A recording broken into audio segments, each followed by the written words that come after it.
नमस्कार साथियों, स्वागत है आपका G23 एकेडमी के यूट्यूब चैनल में। आज हम लोगों की बायोलॉजी की दूसरी क्लास है। पहली क्लास में हम लोगों ने पढ़ा था शब्दावली टर्मिनोलॉजी। दूसरी क्लास में आज हम लोग शुरू करेंगे बायोलॉजी का टॉपिक सेल।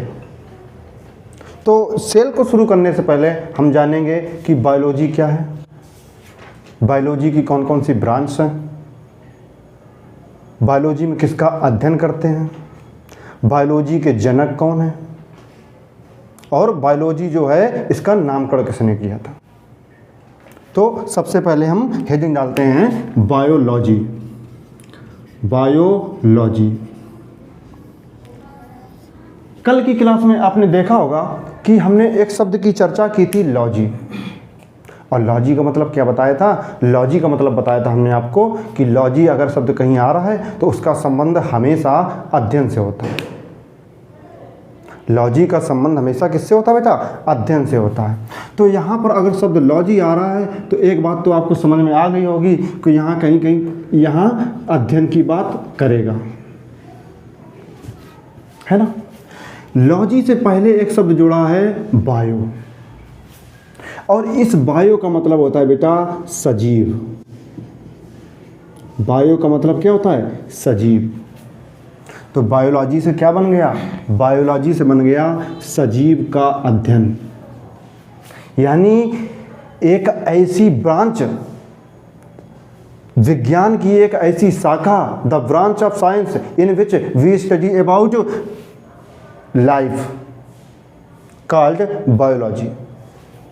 यानी विज्ञान की वह शाखा जिसके अंतर्गत हम सजीवों का अध्ययन करते हैं उसे क्या कहते हैं? बायोलॉजी कहते हैं। तो बात आई कि बायोलॉजी जो शब्द है इसका नामकरण किसने किया था। तो बेटा बात है सन 1801 की। बायोलॉजी शब्द पहले से भी चल रहा था, लेकिन तब तक इसका नामकरण नहीं हुआ था। बायोलॉजी में पहले से भी चीज़ें चल रही थी। बात है सन 1801 की कि दो वैज्ञानिक हुए जिनका नाम था बेटा लैमार्क प्लस टेबनास। दो वैज्ञानिक हुए लैमार्क प्लस टेबनास। इन्होंने क्या किया? बायोलॉजी का नामकरण किया। तो लैमार्क प्लस टेबनास ने सन 1801 में बायोलॉजी का नामकरण किया। बायोलॉजी का नामकरण किया।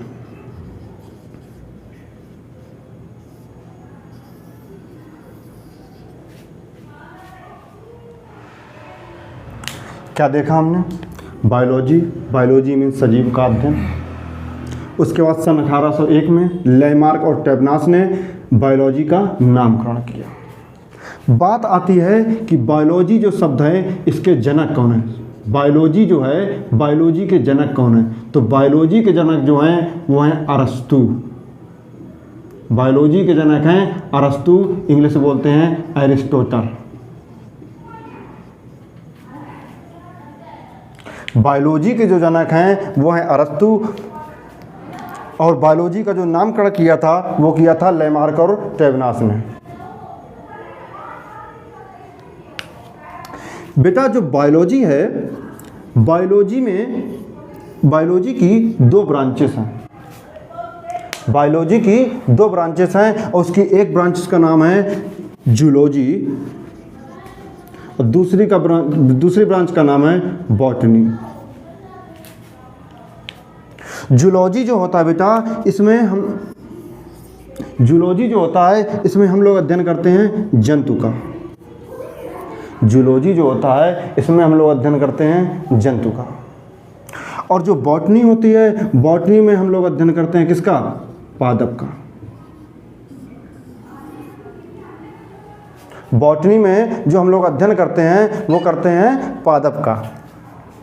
बात है जूलॉजी की, तो जूलॉजी के जो जनक हैं वो हैं अरस्तु। जूलॉजी के जो जनक हैं वो हैं अरस्तु। और बात अगर बॉटनी की जाए तो बॉटनी के जो जनक हैं वो हैं थियोफ्रैक्टस। बॉटनी के जनक कौन है? थियोफ्रैक्टस। यहाँ तक समझ में आ गया? देखिए सबसे पहले हम लोगों ने क्या पढ़ा? बायोलॉजी। बायोलॉजी मीन्स सजीव का अध्ययन। बायोलॉजी के जनक अरस्तु। बायोलॉजी का नामकरण सन 1801 में लेमार्क और टैबनास ने दिया। बायोलॉजी की दो ब्रांचेस, जूलॉजी और बॉटनी। जूलॉजी मतलब जंतु विज्ञान, बॉटनी मतलब पादपों का अध्ययन। जूलॉजी के जो जनक हैं वो हैं अरस्तु और बॉटनी के जनक हैं वो हैं थियोफ्रैक्टस। तो अब हम लोग लेके चलेंगे जंतु विज्ञान को। बेटा कोई भी सजीव है तो सजीव का एक शरीर होगा। सजीव का क्या होगा? एक शरीर होगा। शरीर किससे मिलकर बनता है? जो बॉडी है, बॉडी किससे मिलकर बनती है? बॉडी एक सिस्टम से मिलकर बनती है। बॉडी किससे मिलकर बनती है? सिस्टम से मिलकर बनती है। अगर कोई शरीर है, कोई बॉडी है, बॉडी शरीर, तो ये किससे मिलकर बनती है? बॉडी जो होती है वो मिलकर बनती है तंत्र से। तंत्र मतलब सिस्टम। ये एलिस वाला सिस्टम नहीं है जो आजकल अक्सर चल रहा है, ये एलिस वाला सिस्टम नहीं है। ये वो सिस्टम है जिसमें चीज़ों को व्यवस्थित रूप से किया जाता है और वो एक साथ मिलकर कार्य करती हैं, उसे सिस्टम कहा जाता है। जब बहुत सारे अंग एक साथ मिलकर व्यवस्थित रूप से कार्य करते हैं उसे सिस्टम कहते हैं। सिस्टम क्या होता है? सिस्टम मतलब होता है बहुत सी चीज़ों का एक समूह जो मिलकर एक कार्य को करें, उसे सिस्टम कहते हैं।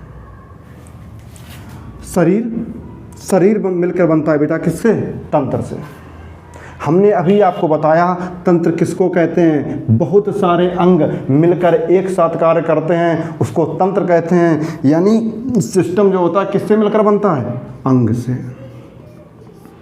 अंग मतलब ऑर्गन। समझ में आया? कोई डाउट? अंग जो है बेटा, अंग बनता है टिश्यू से। अंग बनता है टिश्यू से। टिश्यू मतलब ऊतक। तो अंग जो है, अंग मिलकर बनता है ऊतक से। ऊतक को इंग्लिश में बोलते हैं टिश्यू।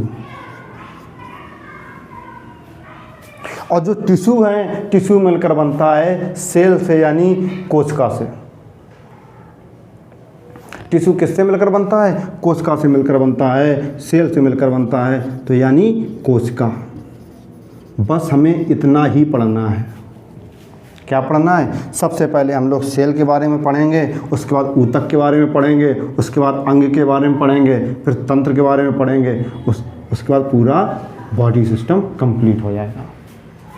बायोलॉजी को बस इतना ही पढ़ना है। तो आज हम लोगों की ये पहली क्लास है और इस पहली क्लास में हम लोग शुरू करेंगे सेल से। बायोलॉजी की ये दूसरी क्लास है और दूसरी क्लास में हम लोग शुरू करेंगे सेल से। तो टॉपिक का नाम लिखिए बेटा, सेल।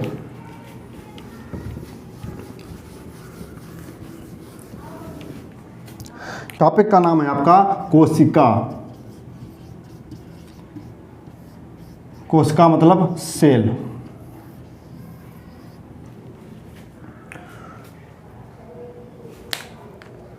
बेटा कोशिका जो होता है, अगर एक शब्द आता है साइट, एक शब्द आता है साइट, अगर ये शब्द आपको कहीं भी मिल रहा है, ये शब्द आपको अगर कहीं भी मिल रहा है तो इसका मतलब होता है क्या? इसका मतलब होता है बेटा सेल। साइट का मतलब होता है सेल। और अगर बेटा इसी साइट में हम लॉजी जोड़ दें, इसी शब्द में इस क्लास को पिछली क्लास से जोड़ के पढ़ा रहे हैं। हमने आपको कल की क्लास में बताया था बेटा कि अगर कहीं लाजी शब्द आ रहा है तो लाजी का मतलब होता है अध्ययन।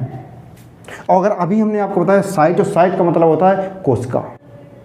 अगर हमने साइट और लॉजी दोनों शब्द को जोड़ दिया तो शब्द बन गया साइटोलॉजी। तो साइटोलॉजी क्या हो गया? साइटोलॉजी हो गया कोशिका का अध्ययन। कोशिका का अध्ययन, the study of cell, the study of cell. और जो ये कोशिका होती है बेटा, कोशिका जो होती है ये मानव शरीर की, कोशिका जो होती है वो शरीर की सबसे छोटी इकाई होती है।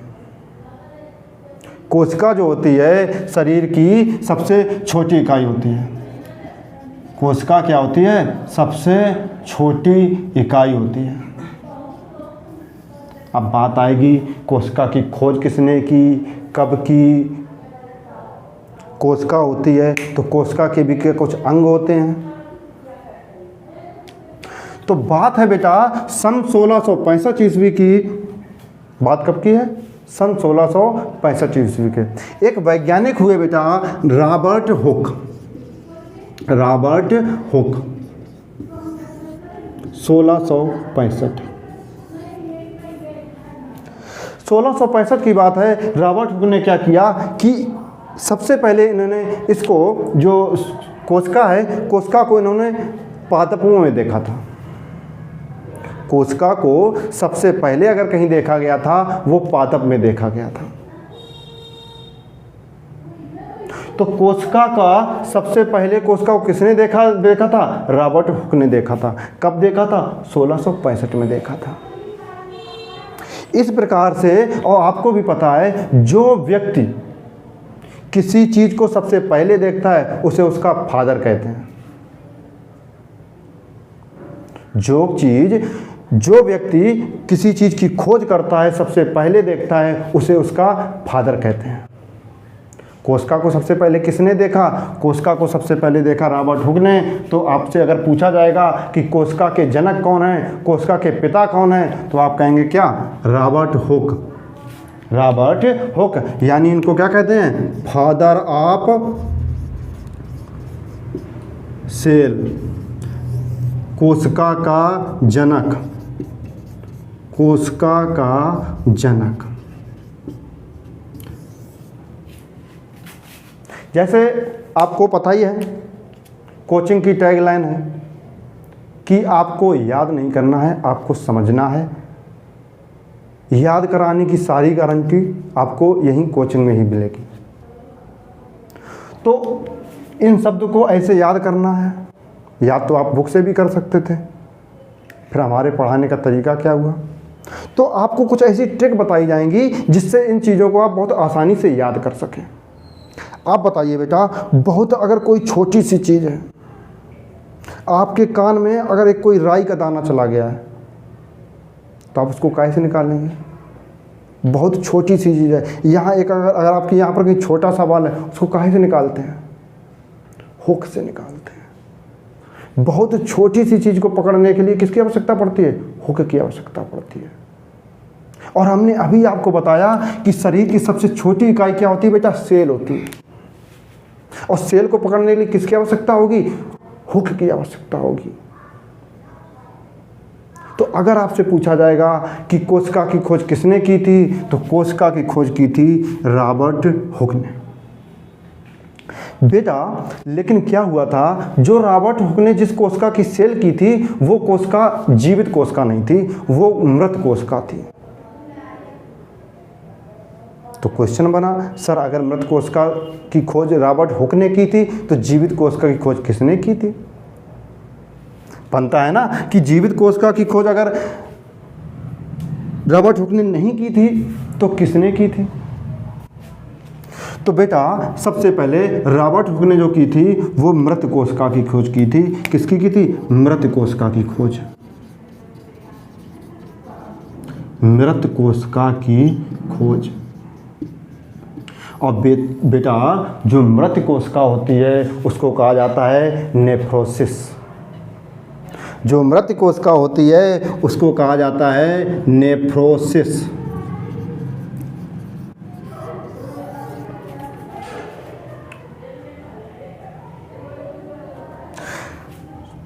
सोलह सौ पैंसठ के बाद समय आता है 1674 ईस्वी का। 1665 के बाद समय आता है 1674 ईस्वी का। एक वैज्ञानिक हुए एंटोनी वान ल्यूवेनहॉक। इसको इरेज कर देते हैं, आगे समझाते हैं।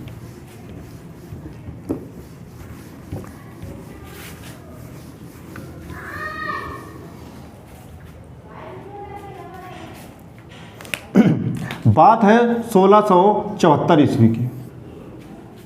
बात है 1674 ईस्वी की। एक वैज्ञानिक हुए, सॉरी वैज्ञानिक नहीं हुए,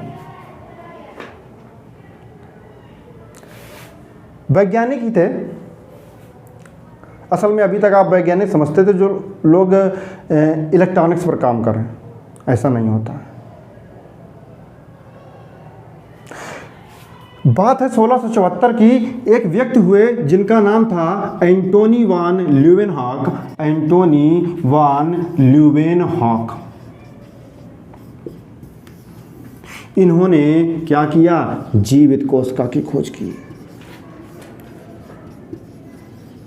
इन्होंने जीवित कोशिका की खोज की। अब आप कहेंगे कि भैया इसको याद कैसे रखना है? इसको याद कैसे रखना है? इनके नाम में ध्यान देना। इनके नाम को अगर सही से लिखें तो उन्होंने ये ल्यूवेन लिखा है, और इसको अगर और शॉर्ट करें तो इसको क्या ल्यूब लिख सकते हैं, और या इसका कुछ राइम बनाएं तो क्या इसको लाइव लिख सकते हैं? लिव, लिव या लाइव बोल सकते हैं। ल्यूवेन को लिव या लाइव ट्रिक है, ऐसे याद करना पड़ता है। अब आप कहोगे ये ल्यूवेन को लाइव क्यों बोलेंगे? तो आप याद कर लो, पाबंदी थोड़ी है आपको याद करने में। अगर आपको लगता है आप याद कर सकते हैं तो याद कर लीजिए, अदरवाइज इस ट्रिक को फॉलो कर सकते हैं। तो ल्यूवेनहॉक से एक शब्द आया लाइव, और लाइव मतलब क्या होता है? लाइव मतलब होता है जिंदा, यानी जीवित। यानी जीवित कोशिका की खोज किसने की थी? एंटोनी वान ल्यूवेनहॉक ने की थी।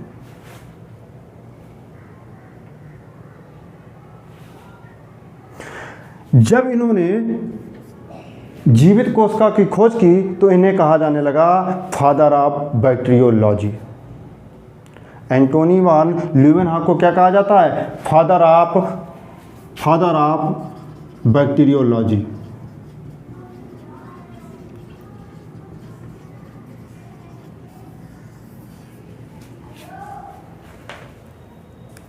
यहां तक समझ में आ गया? अब बात आ गई, आपसे पूछेगा कि सबसे छोटी कोशिका क्या होती है, सबसे बड़ी कोशिका किसकी होती है, मानव शरीर में सबसे छोटी कोशिका क्या होती है, मानव शरीर में सबसे बड़ी कोशिका क्या होती है, किसका कोशिका विभाजन सबसे तेज होता है, किसका कोशिका विभाजन नहीं होता है। तो बेटा जो सबसे बड़ी कोशिका होती है, जो सबसे बड़ी कोशिका होती है वो होता है शुतुरमुर्ग का अंडा। अगर बात वो पूछेगा आपसे कि सबसे बड़ी कोशिका क्या है, सबसे बड़ी कोशिका, तो सबसे बड़ी कोशिका होता है शुतुरमुर्ग का अंडा। शुतुरमुर्ग का अंडा।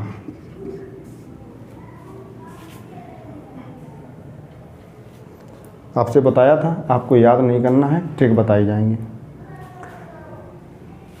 आपने हॉलीवुड की मूवी या बॉलीवुड की मूवी में देखा होगा तो एक शुतुरमुर्ग दिखाया जाता था, या तो शुतुरमुर्ग जो होता था बहुत बड़ा सा जानवर होता था।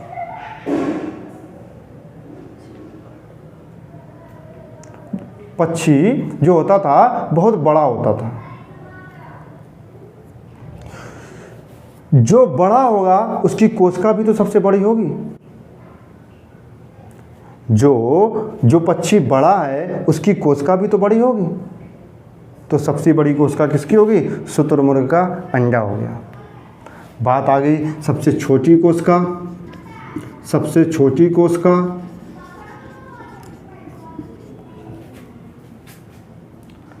तो आपने पढ़ा होगा एक माइक्रो। अभी आपको फिजिक्स पढ़ाएंगे तो आपको बताएंगे माइक्रो क्या होता है। माइक्रो की क्या वैल्यू होती है। तो माइक्रो जो होता है बहुत छोटा होता है। माइक्रो कहीं आता है तो 10⁻⁻⁶ आता है, यानी माइक्रो क्या हो गया, बहुत छोटा हो गया। तो सबसे छोटी कोशिका क्या होगी, माइक्रोप्लाज्मा हो गया। याद हो गया, सबसे छोटी माइक्रो, सबसे छोटी नहीं लेकिन बहुत छोटी। अब आप कहेंगे सर माइक्रो से छोटा तो और भी चीज़ें होती हैं, उनको क्यों नहीं माना गया। तो कुछ चीज़ें आपको एज्यूम करनी पड़ेंगी। ये लगभग में आपको ट्रिक दी जा रही है जिससे आपको चीज़ें याद रहें, है ना। तो माइक्रो जो होता है बहुत छोटा होता है, तो सबसे छोटी कोशिका जो होगी वो माइक्रोप्लाज्मा की होगी। अब बात आएगी मानव शरीर की। अब बात आएगी मानव शरीर की, ह्यूमन। तो मानव शरीर में जो सबसे बड़ी होती है कोशिका वो क्या होती है, अंडाणु होती है। मानव शरीर में जो सबसे बड़ी कोशिका होती है वो होती है अंडाणु। अंडाणु मतलब ओवम। मानव शरीर में जो सबसे बड़ी कोशिका होती है वो अंडाणु होती है। और मानव शरीर में सबसे छोटी जो कोशिका होती है वो होती है स्पर्म। मानव शरीर में जो सबसे छोटी कोशिका होती है वो होती है क्या, स्पर्म। स्पर्म को हिंदी में बोलते हैं शुक्राणु।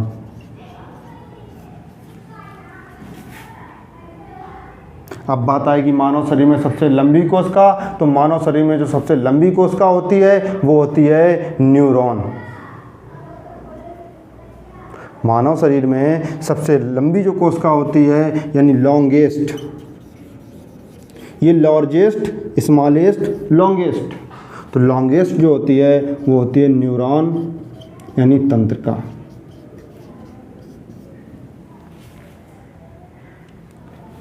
कोशिका,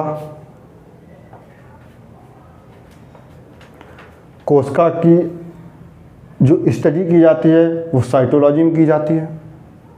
जीवित कोशिका की खोज एंटोनी वान ल्यूवेनहॉक ने की थी। मृत कोशिका की खोज रॉबर्ट हुक ने की थी। उन्हें फादर ऑफ साइटोलॉजी कहते हैं।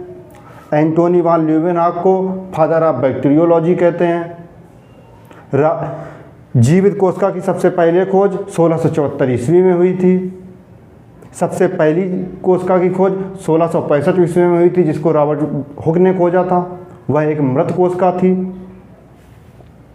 सबसे बड़ी कोशिका शुतुरमुर्ग का अंडा होता है। सबसे छोटी कोशिका माइक्रोप्लाज्मा होती है। ह्यूमन में सबसे बड़ी कोशिका जो होती है वो अंडाणु होती है। सबसे छोटी जो कोशिका होती है वो स्पर्म होती है। सबसे लंबी जो कोशिका होती है वो न्यूरॉन होती है। ये बात कोशिका से रिलेटेड हो गई। अब हम कोशिका के बारे में जानेंगे कि अगर कोई सेल है तो सेल में क्या क्या होता है। तो सबसे पहले हम सेल को जानेंगे कि सेल क्या है, सेल में कौन कौन से फंक्शन पाए जाते हैं, सेल में और क्या क्या पाया जाता है। तो सेलों के बारे में जानेंगे। तो एक फिगर के तरीके आपको समझाएंगे। मान लीजिए ये कोई सेल है। सेल इतनी बड़ी नहीं होती, सेल बहुत छोटी होती है। ये मान लीजिए कि सेल को हमने बहुत बड़ा करके लिख दिया है, चित्र बना दिया है ना। तो सेल में एक पाया जाएगा माइटोकॉन्ड्रिया। क्या पाया जाएगा, माइटोकॉन्ड्रिया। क्या पाया जाएगा, माइटोकॉन्ड्रिया।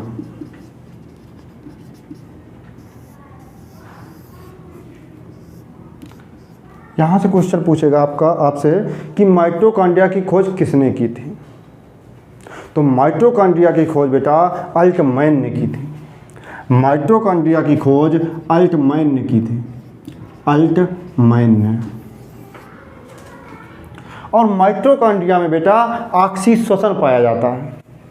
माइटोकॉन्ड्रिया में क्या होता है? ऑक्सीश्वसन पाया जाता है। माइटोकॉन्ड्रिया में ऑक्सीश्वसन पाया जाता है। ऑक्सीश्वसन पाया जाता है। ऑक्सीश्वसन क्या है अभी आपको समझाई दे रहे हैं। हम यहाँ खड़े हैं, कुछ ऑक्सीजन ले रहे होंगे। जब मैंने उस हवा को लिया तो वह हवा कहाँ? हमारे फेफड़ों में गई। फेफड़ों के पास क्या पाया जाता है? रक्त पाया जाता है। और रक्त के साथ मिलकर वो हवा कहाँ चली गई? वो चली गई आपके माइटोकॉन्ड्रिया में। और ये प्रोसेस होता है तो यहाँ पर क्या बनता है? क्रेब्स चक्र बनते हैं, क्रेब्स साइकिल बनती है, क्रेब्स चक्र बनते हैं। आपसे क्वेश्चन पूछेगा कि क्रेब्स चक्र कोशिका के किस हिस्से में पाया जाता है? वो पूछेगा आपसे जो क्रेब्स चक्र होते हैं कोशिका के किस हिस्से में पाए जाते हैं? तो आपका जवाब होगा माइटोकॉन्ड्रिया में पाए जाते हैं, है ना। बात आएगी क्रेब्स साइकिल की, क्रेब्स चक्र की। तो क्रेब्स चक्र की खोज की थी क्रेब्स ने। क्रेब्स ने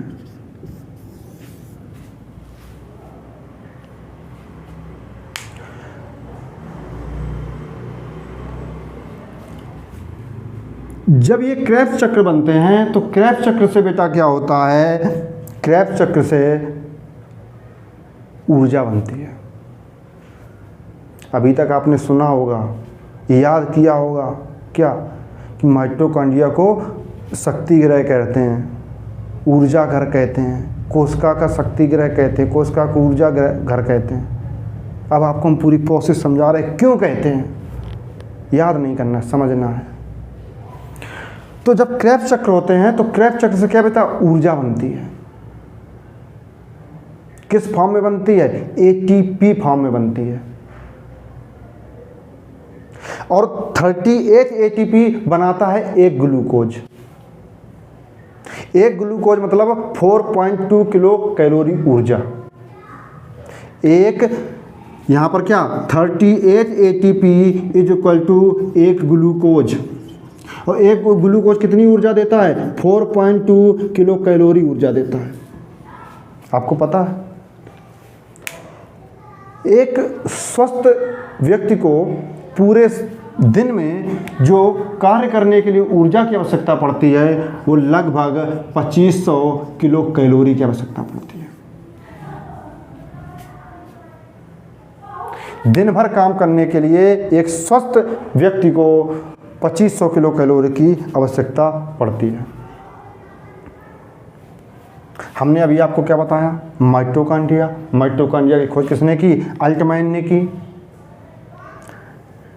माइटोकॉन्ड्रिया में ऑक्सीश्वसन पाया जाता है। ऑक्सीश्वसन पाया जाता है जिससे क्या? क्रेब्स चक्र बनते हैं। क्रेब्स चक्र बनते हैं तो उससे क्या होता है? ऊर्जा बनती है। ऊर्जा बनती है तो क्या उससे बनती है? इस ऊर्जा बनती है तो उससे क्या कहते हैं? इसलिए उसे क्या कहते हैं? कोशिका का शक्ति घर कहते हैं, कोशिका का पावर हाउस कहते हैं।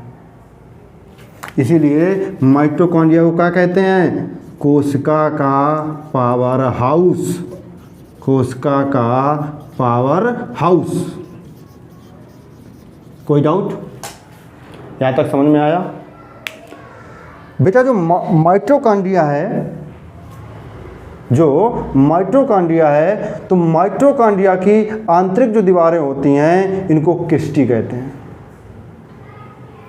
माइटोकॉन्ड्रिया जो है, माइटोकॉन्ड्रिया की आंतरिक दीवारों को क्रिस्टी कहते हैं। क्योंकि माइटोकॉन्ड्रिया है, माइटोकॉन्ड्रिया की आंतरिक दीवारों को क्रिस्टी कहा जाता है। आंतरिक दीवार बराबर क्रिस्टी, है ना। माइटोकॉन्ड्रिया की आंतरिक दीवारों को क्या कहा जाता है? क्रिस्टी कहा जाता है।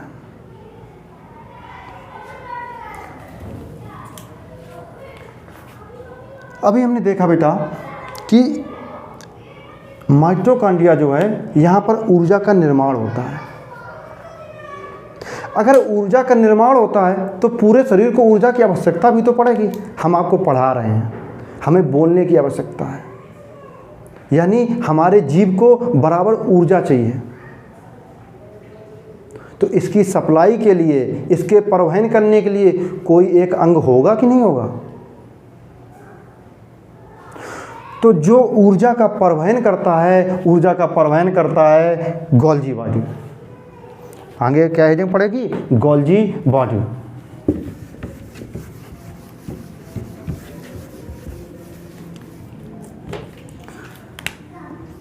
आगे हेडिंग पड़ेगी गोल्जी बॉडी। सबसे पहले आपसे पूछेगा कि गोल्जी बॉडी की खोज किसने की थी? तो बेटा गोल्जी बॉडी की खोज की थी कैमिलो गोल्जी ने। गोल्जी बॉडी की खोज किसने की थी? कैमिलो गोल्जी ने की थी।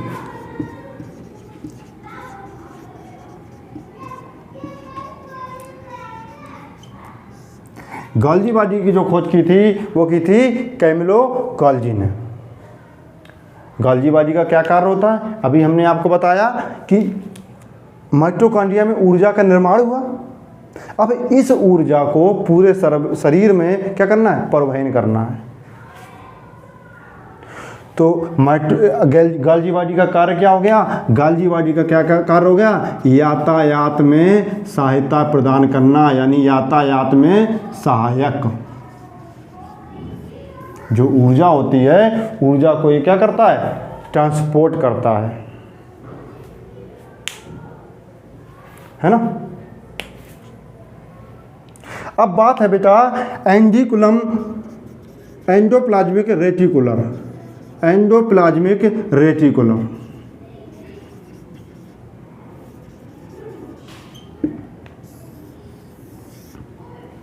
Endoplasmic reticular. हमने आपको बताया था कि फिगर से समझा रहे हैं। ये मान लीजिए कोशिका है, यहाँ पर आपका पाया गया माइटोकॉन्ड्रिया, यहाँ पर पाया गया गोल्जी बॉडी।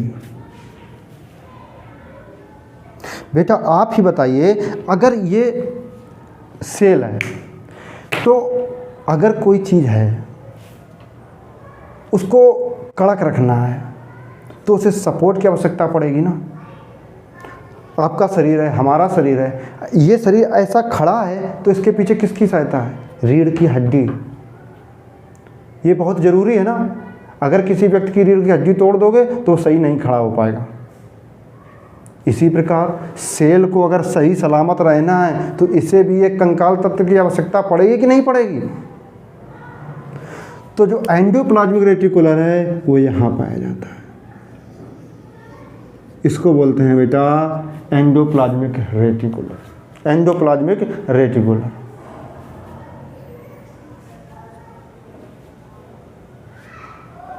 इसका कार्य क्या होता है? यह कोशिका को आंतरिक रूप से सहायता प्रदान करता है। यह क्या करता है? कोशिका के अंदर से सहायता करता है, यानी यह एक कंकाल का कार्य करता है। किसका कार्य करता है बेटा? कंकाल का कार्य करता है। जब इस एंडोप्लाज्मिक रेटिकुलर को और जूम करके देखा गया तो क्या पाया गया, अभी आपको समझाते हैं। जब इस एंडोप्लाज्मिक रेटिकुलर को और जूम करके देखा गया तो यहाँ देखा गया कि इसका एक सिरा तो बहुत चिकना था और दूसरा सिरा बहुत क्या था? खुरदरा था। जब इसको जूम करके देखा गया तो देखा गया एंडोप्लाज्मिक रेटिकुलर का जो एक हिस्सा था वो बहुत ज़्यादा क्या था? चिकना था, और जो दूसरा हिस्सा था वो बहुत ज़्यादा खुरदरा था। जब इस चिकने सिरे को देखा गया जूम करके तो क्या देखा गया कि इस पर क्या पाया जाता है? यहाँ पर होता है कार्बोहाइड्रेट प्लस वसा। वसा क्या होता है? आपकी जितने भी घी, तेल, दूध, साबुन, जितनी भी चिकनी चीज़ें हैं इन सब में वसा पाया जाता है, जिसकी वजह से ये क्या होता है बेटा? चिकना हो जाता है। यानी एंडोप्लाज्मिक रेटिकुलर, इसको जो चिकना सिरा है इसको क्या बोलते हैं? इसको बोलते हैं बेटा smooth endoplasmic reticular, ER, smooth ER मतलब endoplasmic reticular, endoplasmic reticulum. Smooth ER होता है बेटा, यहाँ पर निर्माण होता है कार्बोहाइड्रेट तथा वसा का। और जब इस खुरदरे सिरे को देखा गया तो देखा गया कि इस एंडोप्लाज्मिक रेटिकुलर के ऊपर राइबोसोम के कुछ टुकड़े पाए गए हैं। यहाँ पर क्या चिपका है? राइबोसोम चिपका है बेटा, ये है, ये मार्कर है। इस मार्कर के ऊपर अगर हम थोड़े से डस्ट पार्टिकल लगा देंगे, धूल के कण चिपका देंगे तो ये खुरदरा हो जाएगा। बस यही सेम प्रोसेस इस एंडोप्लाज्मिक रेटिकुलर के साथ हुआ। इसको क्या बोलते हैं? ये तो हो गया स्मूथ ER, और इसको बोलते हैं बेटा rough ER, rough endoplasmic reticulum. इस पर क्या पाए जाते हैं बेटा? राइबोसोम पाए जाते हैं। इस पर क्या पाए जाते हैं? राइबोसोम पाए जाते हैं। जो ये राइबोसोम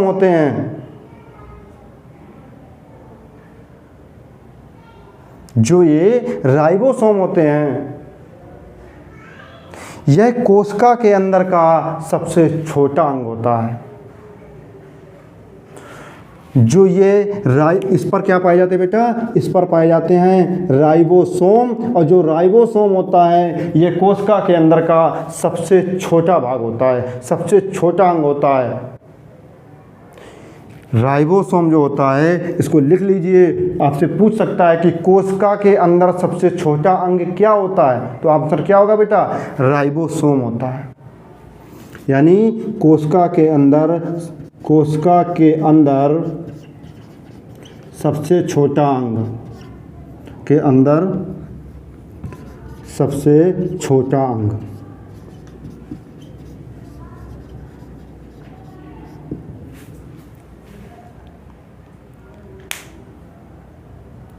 जो बेटा ये रफ ER होता है, रफ ER पर पाया जाता है राइबोसोम। और राइबोसोम किसका निर्माण करता है? राइबोसोम निर्माण करता है बेटा प्रोटीन का।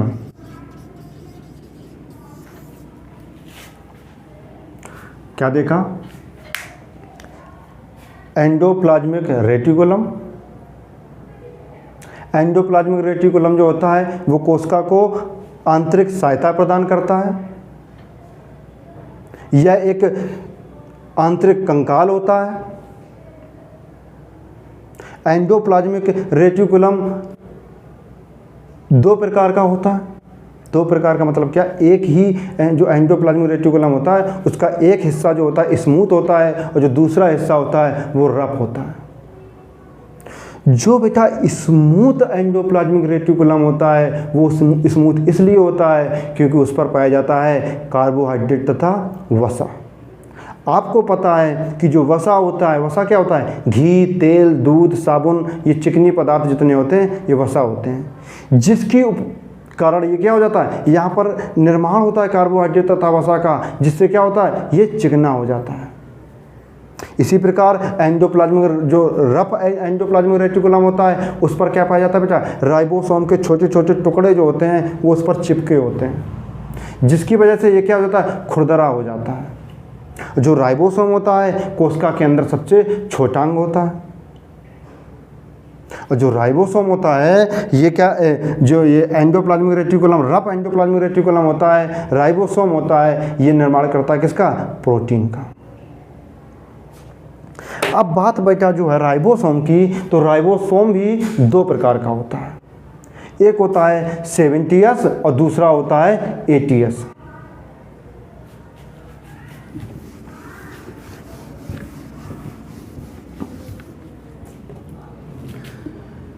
राइबोसोम जो होता है, राइबोसोम भी दो प्रकार का होता है। एक होता है 70S और दूसरा होता है 80S।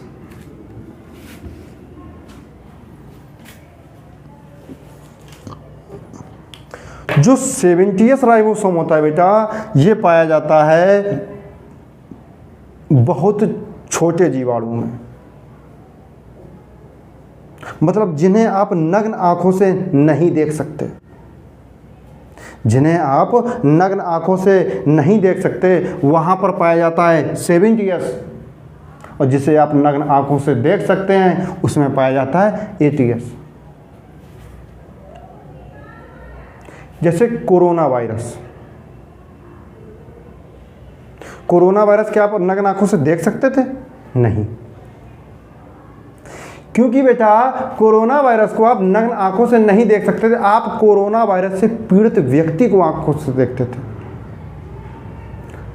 अगर कोरोना वायरस आपको नग्न आंखों से दिखाई देता तो सब लोग उसको पीट पीट कर ख़त्म कर दिए होते। तो आपसे अगर पूछेगा कि कोरोना वायरस में कौन सा राइबोसोम पाया जाता था, तो आप क्या कहेंगे? 70S राइबोसोम पाया जाता था।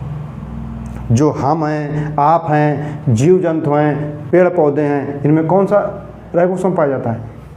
80S राइबोसोम पाया जाता है।